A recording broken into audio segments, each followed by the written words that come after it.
Hello friends, welcome to Iceman classes. हम लोग linear algebra के प्रैक्टिस सेट कर रहे थे और ये प्रैक्टिस सेट नंबर 12 है। ठीक है। शुरुआती 11 प्रैक्टिस सेट्स में हम लोग बहुत सारे क्वेश्चंस को सॉल्व कर चुके हैं। उन लेक्चर्स को अगर आपने नहीं देखा है तो जरूर देखिएगा, क्योंकि आपके जो भी एग्जाम है टीजीटी पीजीटी से संबंधित, चाहे वो आपका यूपी पीजीटी का एग्जाम हो, जीआईसी लेक्चरर का एग्जाम हो, D triple S B TGT PGT का एग्जाम हो, या अभी अभी जो एच टेट का जो वैकेंसी आई है जिसमें सब्जेक्टिव एग्जाम होना है, उसके लिए भी काफी फायदेमंद है ये लेक्चर। साथ ही KVS, NBS, RPSC first grade और वो कोई भी एग्जाम जिसमें लीनियर अलजेब्रा आपसे पूछा जाता है, उसके लिए लेक्चर काफी इंपॉर्टेंट होने वाला है। तो शुरू से लास्ट तक लेक्चर को जरूर देखिएगा, क्योंकि इसमें बहुत सारे कॉन्सेप्ट आपको सीखने को मिलेंगे और बहुत सारे ट्रिक्स मैं आपको बताऊंगा।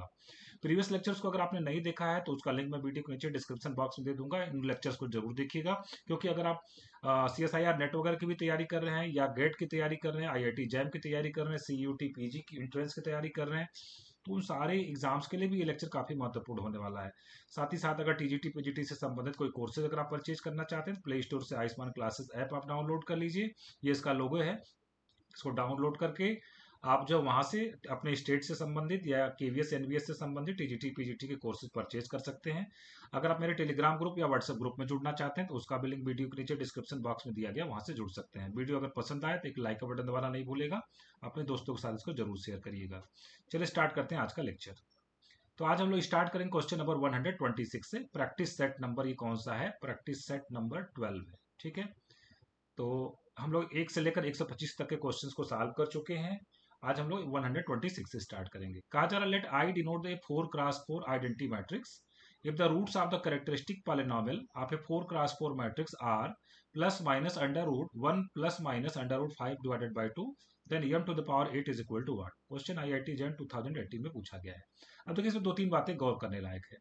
पहली बात, ये 4x4 की मैट्रिक्स है, मतलब इसका ऑर्डर 4 है। आइडेंटिटी मैट्रिक्स है। आई क्या है? 4x4 की आइडेंटिटी मैट्रिक्स है। ठीक बात है। कहा जा रहा है, if the roots of the characteristic polynomial, characteristic polynomial का रूट को कहा जाता है आइगन वैल्यूज कहा जाता है। ठीक है। और उसको हम लोग यक्स से डिनोट करते हैं या लैम्डा से भी डिनोट किया जाता है। ठीक है ना।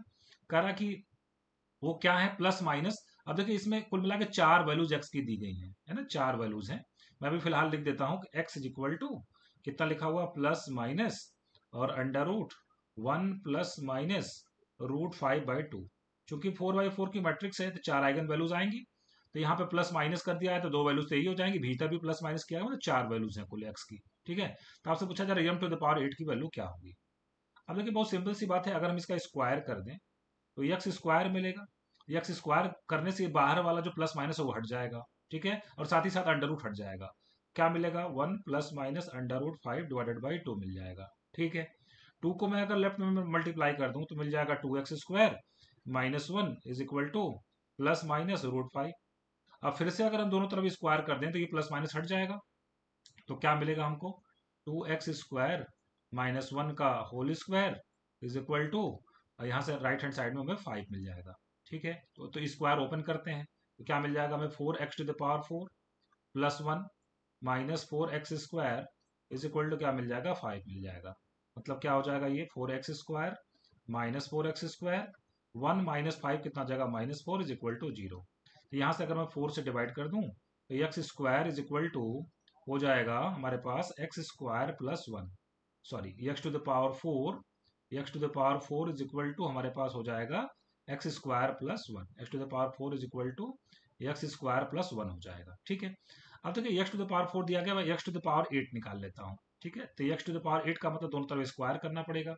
तो कितना हो जाएगा ये हो जाएगा x to the power 4 plus कितना मिलेगा? 2x स्क्वायर और कितना मिलेगा? प्लस 1 मिलेगा। ठीक है।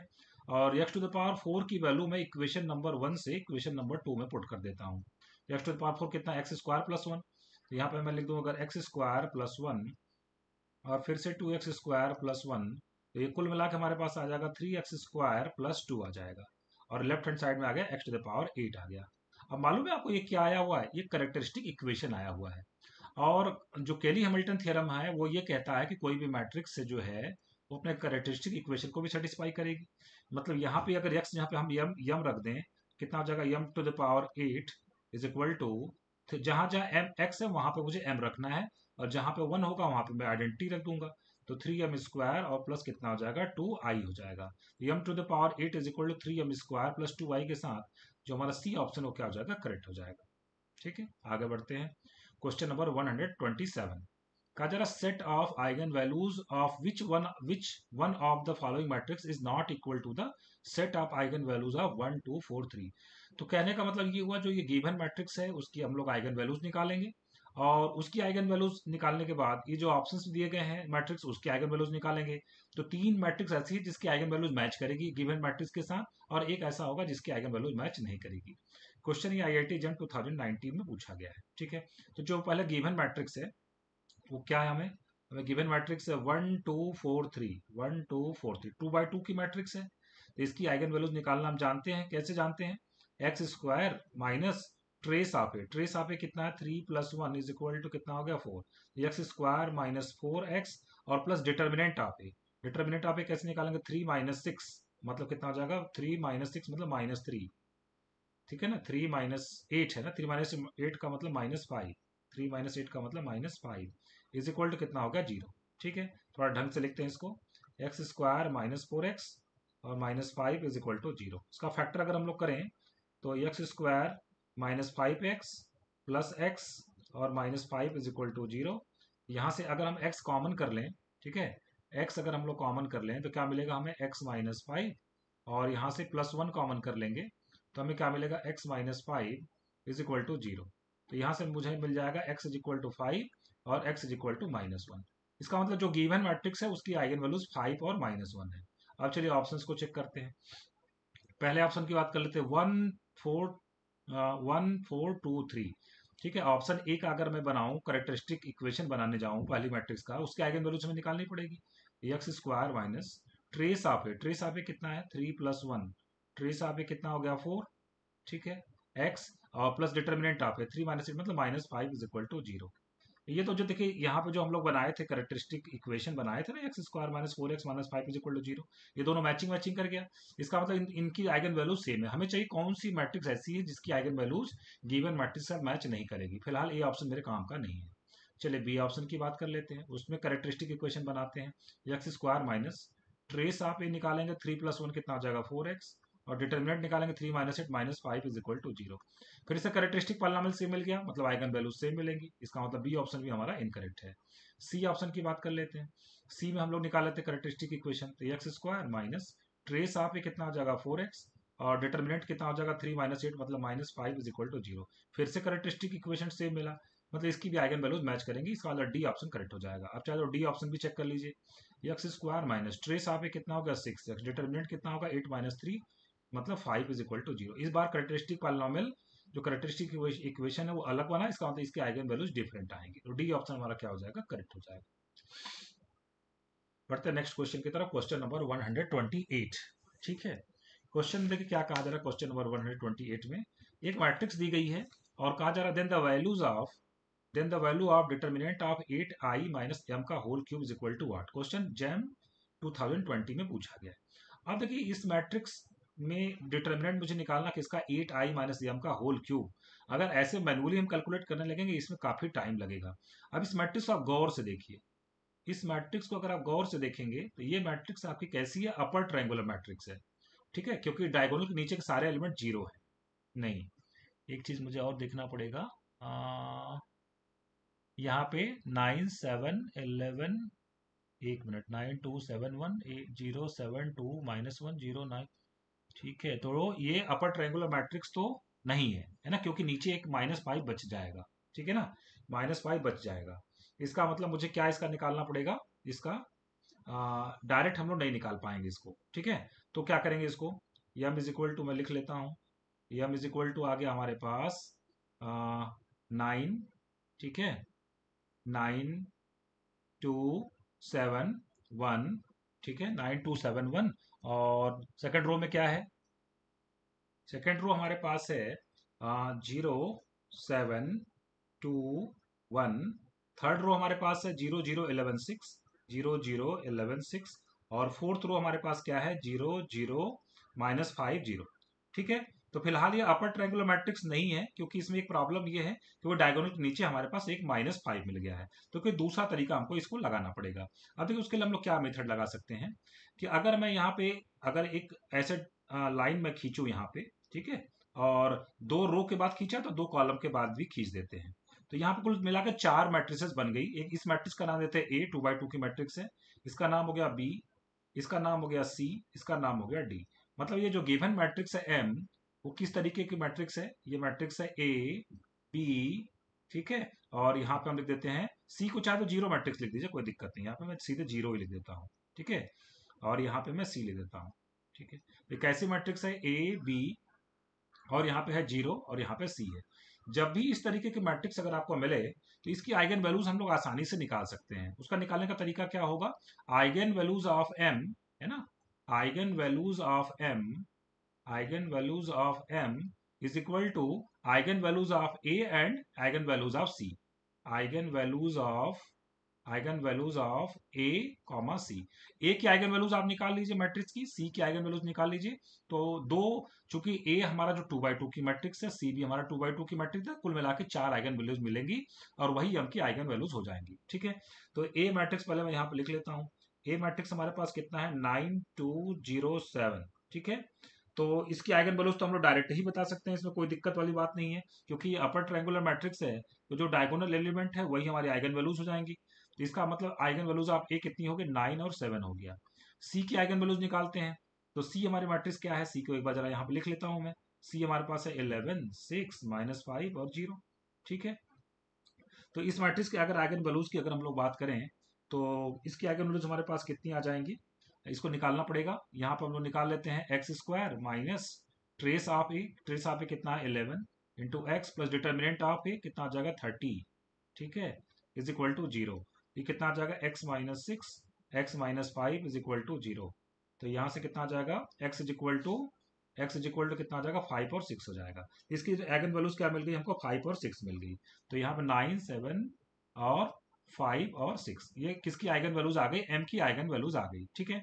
अब देखिए हम लोग क्या करेंगे, 8i माइनस एम की आइगन वैल्यूज निकाल लेते हैं। 8i की आइगन वैल्यूज क्या हो जाएंगे? 8i की आइगन वैल्यूज हो जाएंगे 8, 8, 8, 8। देखिए आइडेंटिटी मैट्रिक्स की आइगन वैल्यूज 1, 1, 1 होती हैं, तो 8i की आइगन वैल्यूज 8, 8, 8 हो जाएगी। तो 8i माइनस एम की अगर आइगन वैल्यूज की बात करें तो क्या हो जाएगा? 8i माइनस एम, 8 माइनस 9 -1, ठीक है। 8 माइनस 9 कितना हो गया? -1। फिर 8 माइनस 7 कितना हो जाएगा? 8 माइनस 7 +1 हो जाएगा, ठीक है। फिर 8 माइनस 5 कितना हो जाएगा? 3 हो जाएगा। 8 माइनस 6 कितना हो जाएगा? 2 हो जाएगा, ठीक है। ये आ गया आइगन वैल्यूज। अब जो है मुझे डिटर्मिनेंट निकालना है। किसका डिटर्मिनेंट निकालना है? 8i माइनस एम का होल क्यूब, ठीक है, 8i माइनस एम का होल क्यूब। तो ये कितना आ जाएगा? देखिए 8i माइनस एम का होल क्यूब की अगर आइगन वैल्यूज हम निकालना चाहें, कितना आ जाएगा? -1 का क्यूब, फिर ये हो जाएगा 1 का क्यूब, ये 3 का क्यूब और ये 2 का क्यूब। और चूंकि डिटर्मिनेंट क्या होता है? आइगन वैल्यूज का प्रोडक्ट होता है, मतलब -1 मल्टीप्लाइड बाय कितना हो जाएगा? +1 मल्टीप्लाइड बाय 27 मल्टीप्लाइड बाय 8। तो जब हम इसको मल्टीप्लाई करेंगे तो कुल मिलाकर हमारे पास कितना आ जाएगा? -216। तो ये इसका जो डिटर्मिनेंट आ जाएगा वो कितना आ जाएगा? -216 आ जाएगा, ठीक है। आगे बढ़ते हैं नेक्स्ट क्वेश्चन की तरफ। क्वेश्चन नंबर 129 कहा जा रहा है M is a 6x6 matrix. 2 and -1 be the two eigenvalues of M, and M to the power 5 is equal to M to the power 5 is equal to what? Is equal to A multiplied by identity matrix और plus B of M where AB belongs to R, then A is equal to what? B is equal to what? Question IIT जन 2020 पूछा गया है। अब देखिए ये matrix किसी equation को सेटिस्फाई कर रही है, ठीक है। एक मैट्रिक्स इक्वेशन दिया गया है।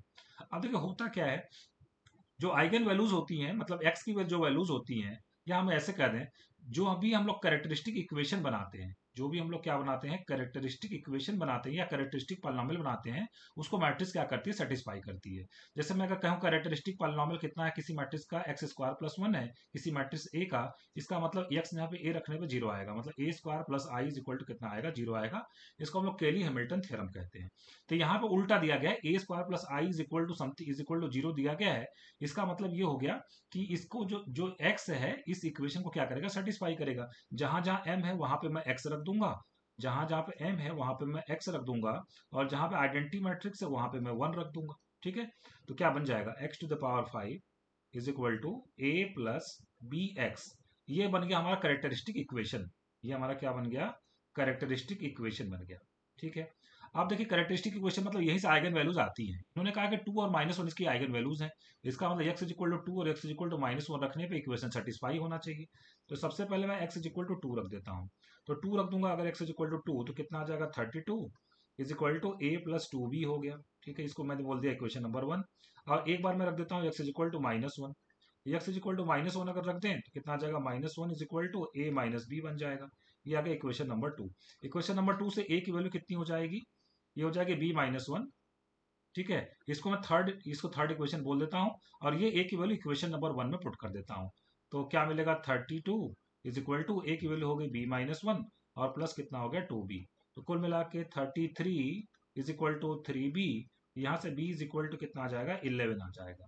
b इज इक्वल टू कितना आ जाएगा, 11। और इक्वेशन नंबर 3 में अगर b की वैल्यू 11 रख दें तो a की वैल्यू कितनी आ जाएगी, 11-1 इज इक्वल टू 10 आ जाएगा।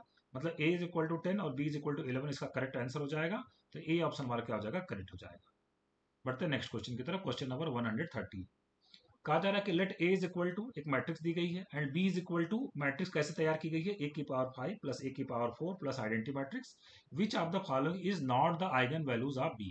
क्वेश्चन IIT जेन 2023 में पूछा गया है। ठीक है, अब देखिए 3x3 की मैट्रिक्स है, तो इसका आइगन वैल्यूज हम लोग निकाल सकते हैं। उसके लिए फार्मूला क्या होता है हमारे पास, कैरेक्टरिस्टिक इक्वेशन हम लोग बनाने जा रहे हैं। ठीक है, कैसे बनेगा, x³ माइनस ट्रेस ऑफ ए, ठीक है, trace of A into x² plus minus हम लोग लिखेंगे डायगोनल एलिमेंट के minus, a11 plus a22 plus a33 diagonal element के माइनर हो गए।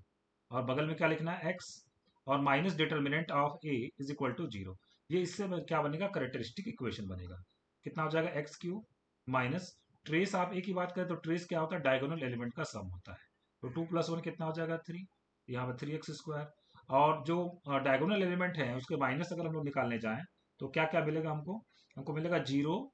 पहले पहले 1 का माइनस करेंगे तो 1 वाली कॉलम और 1 वाला रो छोड़ देंगे। तो 0 इंटू 2 0 माइनस 0 मतलब 0 मिलेगा। फिर इसी तरीके से a22 निकालेंगे तो ये आ जाएगा 2, और a33 निकालेंगे आ जाएगा 0 multiply by x minus determinant निकालना, चूंकि इसका सेकंड रो पूरा का पूरा क्या है, 0 है, इसका मतलब इसके डिटर्मिनेंट की वैल्यू 0 आएगी, इक्वल टू 0। ये क्या बन गया, x³ माइनस 3x² और plus 2x is equal to 0। यहाँ से अगर मैं x कॉमन कर लूँ तो हमारे पास बचेगा x² minus 3x plus 2 is equal to 0।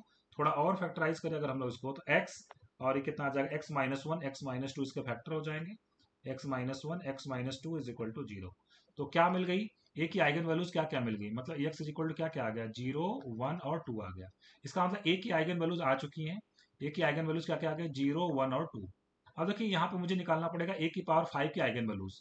तो ए की पावर 5 की आइगन वैल्यूज अगर निकालना है तो ए की आइगन वैल्यू जो भी आई है उसकी पावर 5 कर देना है। तो 0 1 और 2 की पावर 5 32 आ जाएगा। फिर मुझे ए की पावर 4 की आइगन वैल्यूज निकालनी है। तो ए की पावर 4 की आइगन वैल्यूज कैसे निकलेंगी, ए की आइगन वैल्यूज की पावर 4 कर दीजिए, तो 0 1 और 16 आ जाएगा। फिर मुझे आइडेंटिटी मैट्रिक्स की आइगन वैल्यूज लिखनी है। तो आइडेंटिटी मैट्रिक्स की आइगन वैल्यूज 1 1 1 होती है। अब मैं बी मैट्रिक्स तैयार कर सकता हूँ। बी मैट्रिक्स कैसे बनेगा, बी मैट्रिक्स कैसे बनेगा, बी मैट्रिक्स कैसे बनाना है, ए की पावर 5 प्लस ए की पावर 4 प्लस आइडेंटिटी मैट्रिक्स। तो जो सभी मैट्रिक्स की जो आइगन वैल्यूज हमने निकाली है उसको हम लोग ऐड कर देते हैं इसको, देखिए 0 0 और 1, इसको ऐड करेंगे तो कितना आ जाएगा, 1 आ जाएगा। फिर प्लस, फिर यहाँ पे 1 + 1 + 1 कितना आ जाएगा, 3 आ जाएगा। ठीक है, ये 3 आ जाएगा। और यहाँ पे 32 और 32 68 और 1 कितना आ जाएगा, 49, कॉमा बल्कि कर दें 1 3 और कितना आ जाएगा 49। मतलब बी की जो आइगन वैल्यूज आ गई वो कितनी कितनी आ गई, 1 आ गई, 3 आ गया और कितना आ गया, 49 आ गया। ये कह रहे हैं which of the following is not the eigen values of B. 1, तो 1 तो आइगन वैल्यू है बी का, 49 ये भी है आइगन वैल्यू बी का, फिर 3 ये भी है आइगन वैल्यू बी का, 2 नहीं है ना, 2 ए का आइगन वैल्यूज नहीं, मतलब बी का आइगन वैल्यूज नहीं है। तो यही ऑप्शन हमारा क्या हो जाएगा, करेक्ट हो जाएगा। ठीक है, आगे बढ़ते हैं क्वेश्चन नंबर 131 की तरफ। कहा जा रहा let A be a non zero upper triangular matrix all of whose eigen values are zero. देखिए आइगन वैल्यू जीरो है और अपर ट्रायंगुलर मैट्रिक्स है, खाली ये कहते हैं अपर ट्रायंगुलर मैट्रिक्स बनाइए। तो इसमें देखिए ऑर्डर के बारे में कुछ नहीं कहा है, कुछ भी ऑर्डर आप ले सकते हैं, ठीक है। मैं 2x2 का आसानी के लिए 2x2 की एक मैट्रिक्स बनाऊंगा। अगर ये सिर्फ ये कहते कि अपर ट्रायंगुलर मैट्रिक्स है तो मैं ऐसे बना देता 1 2 3 और यहाँ पे कर देता 0। लेकिन ये कहना है कि all the eigen values are 0, सभी आइगन वैल्यूज क्या है, 0 है। तो एक काम करते हैं, डायगोनल पे हम लोग क्या रख देते हैं, 0 0 रख देते हैं, ठीक है। तो आइगन वैल्यू 0 0 हो गई और इसके ऊपर यहाँ पे मैं कुछ भी रख देता हूँ, सपोज यहाँ पे मैं कुछ भी रख देता हूँ, एनीथिंग, सपोज 1 रख देते हैं, ठीक है। और नीचे क्या कर देते हैं, 0। तो ये अपर ट्रायंगुलर मैट्रिक्स भी है और जिसकी आइगन वैल्यूज क्या है, 0 है। तो इस कंडीशन को सेटिस्फाई कर रहा है ए। देखिए कह रहा है ए इज नॉन जीरो, पहली बात नॉन जीरो है, सही है, ए नॉन जीरो है। दूसरी बात क्या अपर ट्रायंगुलर मैट्रिक्स है, अपर ट्रायंगुलर का मतलब ये हो गया कि डायगोनल के नीचे 0 आना चाहिए, बिल्कुल आ रहा है 0। All of whose eigen values are 0। अगर अपर ट्रायंगुलर मैट्रिक्स है तो डायगोनल पे जो लिखा रहता है वही इसकी आइगन वैल्यूज होती हैं, इसके आइगन वैल्यूज क्या है, 0 0 है। तो पूछा आई प्लस ए के बारे में आप क्या बता सकते हैं, तो चले आई प्लस ए निकाल देते हैं हम लोग सबसे पहले। तो आई का मतलब हो गया आइडेंटिटी मैट्रिक्स, वो कितना होता है 1 0 0 1। और ए मैट्रिक्स के बारे में बात करें तो वो कितना है 0 1 0 0। दोनों को ऐड कर देते हैं हम लोग, तो कितना आ जाएगा 1 और यहाँ पे 0 प्लस 1 फिर 0 और फिर कितना हो गया 1, ये आ गया। अब कहना कि अब ऑप्शन के बारे में बताना क्या इन्वर्टिबल है, इन्वर्टिबल कैसे पता चलेगा, इसका डिटर्मिनेंट निकालना पड़ेगा। तो आई प्लस ए का डिटर्मिनेंट निकालेंगे तो कितना आ जाएगा, ये 1 आ जाएगा, which is not equal to 0। इसका मतलब ये हो गया कि आई प्लस ए हमारा क्या है, इन्वर्टिबल है। आई प्लस ए हमारा क्या है, इन्वर्टिबल है। इसका मतलब ए ऑप्शन क्या होगा, करेक्ट हो गया। अब बाकी ऑप्शन को देखिए कैसे इलिमिनेट करेंगे आप। कह रहा क्या ये सिंगुलर है, बिल्कुल सिंगुलर नहीं है, क्योंकि डिटर्मिनेंट 0 के बराबर तो नहीं आया है, तो ये नॉन सिंगुलर है, इसका मतलब बी ऑप्शन गलत हो जाएगा। क्या आइडेम्पोटेंट है, आइडेम्पोटेंट मैट्रिक्स क्या होती है, किसी भी मैट्रिक्स का स्क्वायर करने से अगर वही मैट्रिक्स वापस आती है तो उसको हम आइडेम्पोटेंट मैट्रिक्स बोलते हैं। तो अगर मैंने आई प्लस ए का होल स्क्वायर किया और वो किसके बराबर आ गया, आई प्लस ए के बराबर आ गया, तो आइडेम्पोटेंट होगा। तो चलिए इसको 2 बार मल्टीप्लाई कर देते हैं, 1 1 0 1 मल्टीप्लाइड बाई 1 1 0 1। तो जब हम लोग इसको मल्टीप्लाई करेंगे तो ये कितना आ जाएगा, ये आ जाएगा 1 2 0 1, ठीक है, ये आ जाएगा 1 2 0 1। तो ये this is not equal to I plus A, इसका मतलब आइडेम्पोटेंट भी नहीं है। दूसरी बात क्या ये निलपोटेंट है, निलपोटेंट का मतलब ये हो गया चूंकि मैट्रिक्स का ऑर्डर कितना 2 बाई 2, तो मैट्रिक्स का ऑर्डर अगर 2 बाई 2 है तो निलपोटेंट अगर मैट्रिक्स ये होगी तो आई प्लस ए का होल स्क्वायर करने से 0 आना चाहिए। आई प्लस ए का होल स्क्वायर करने से कितना आना चाहिए, 0 आना चाहिए। 0 तो आ नहीं रहा है, ठीक है, 0 तो नहीं आ रहा है, ये जीरो मैट्रिक्स तो नहीं है, इसका मतलब ये सॉरी निलपोटेंट भी नहीं है। तो डी ऑप्शन भी इस तरीके से इलिमिनेट हो जाएगा, ठीक है। चलिए आगे बढ़ते हैं नेक्स्ट क्वेश्चन की तरफ। क्वेश्चन नंबर 132, कहा जा रहा है एक मैट्रिक्स दी गई है, पूछा जा रहा है कि इसका ट्रेस क्या होगा। तो ट्रेस क्या होता है, डायगोनल एलिमेंट का सम होता है। इसका मतलब इसको इसको और इसको हमको क्या करना है, ऐड करना है, ठीक है।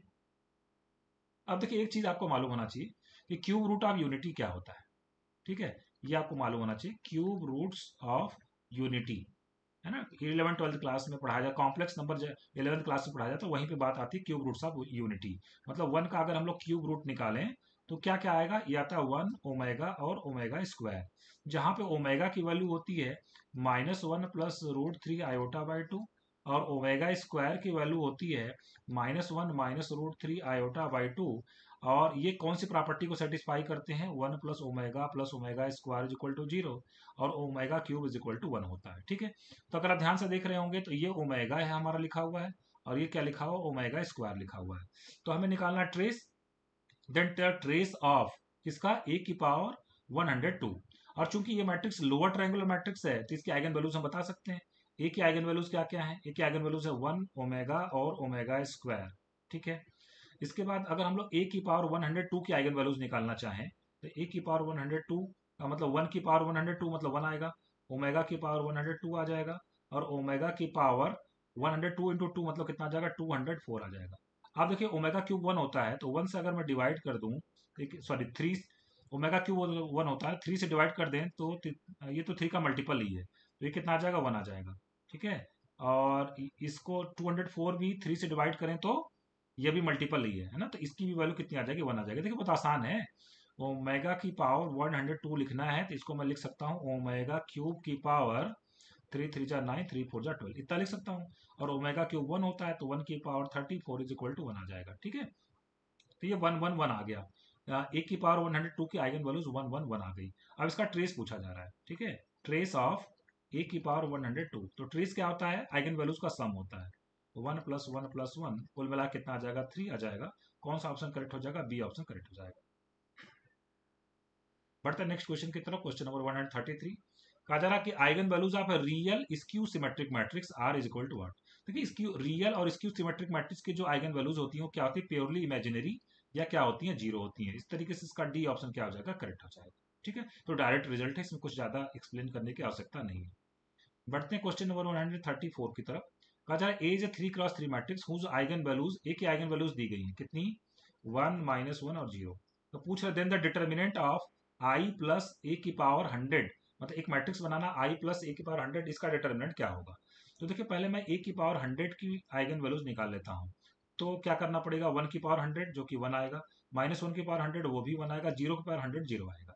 और आइडेंटिटी मैट्रिक्स की आइगन वैल्यूज क्या क्या होती हैं, 1 1 1 होती हैं। तो अब मैं आई प्लस ए की पावर 100 की आइगन वैल्यूज निकाल लेता हूँ। तो दोनों को ऐड कर दीजिए, 2 2 और 1 + 0 कितना हो जाएगा, 1 हो जाएगा। ठीक है, ये आ गया। अब इसका डिटर्मिनेंट निकालना है, determinant of I plus A की पावर 100। तो डिटर्मिनेंट क्या होता है, आइगन वैल्यूज का प्रोडक्ट होता है। तो 2 × 2 × 1 कुल मिला कितना हो जाएगा, 4 हो जाएगा। तो इस तरीके से बी ऑप्शन हमारा क्या हो जाएगा, करेक्ट हो जाएगा। आगे बढ़ते हैं आज के लास्ट क्वेश्चन की तरफ। क्वेश्चन नंबर है 135। कहा जा रहा है कि यम is a skew symmetric orthogonal real matrix. देखिए दो बातें हैं, यम स्क्यू सिमेट्रिक भी है और आर्थोगोनल भी है। तो only possible eigen values are is equal to what. पहली बात, आर्थोगोनल मैट्रिक्स क्या होती है, आइए जरा समझते हैं कि आर्थोगोनल मैट्रिक्स क्या होती है। आर्थोगोनल मैट्रिक्स, किसी मैट्रिक्स में अगर उसके ट्रांसपोज से मल्टीप्लाई करने से अगर आइडेंटिटी आता है तो उसको हम बोलते हैं आर्थोगोनल मैट्रिक्स है। ठीक है, अब ये कह रहा है कि ये स्क्यू सिमेट्रिक भी है। स्क्यू सिमेट्रिक कब होता है, जब A transpose is equal to कितना होता है, -a। तो ए ट्रांसपोज जब मैं -a रख देता हूँ तो कितना हो जाएगा, -a × a is equal to I. मतलब ये हो गया a² is equal to -i। अब इसकी अगर हम लोग इसका अगर हम लोग कैरेक्टरिस्टिक इक्वेशन लिखना चाहें तो ए को हटा के x लिख देते हैं। मतलब x² is equal to minus identity matrix को हटा के 1 लिखेंगे। इसका मतलब x² + 1 इज इक्वल टू 0। इसको अगर हम लोग सॉल्व करेंगे तो x इज इक्वल टू कितना आ जाएगा, ± आयोटा आ जाएगा। मतलब इसकी जो आइगन वैल्यूज आएंगी ± आयोटा आएंगी। तो इस तरीके से बी ऑप्शन हमारा करेक्ट हो जाएगा और ए सी और डी ऑप्शन क्या हो जाएंगे, एलिमिनेट हो जाएंगे। ये क्वेश्चन ग्रेड 2005 में क्वेश्चन पूछा गया था।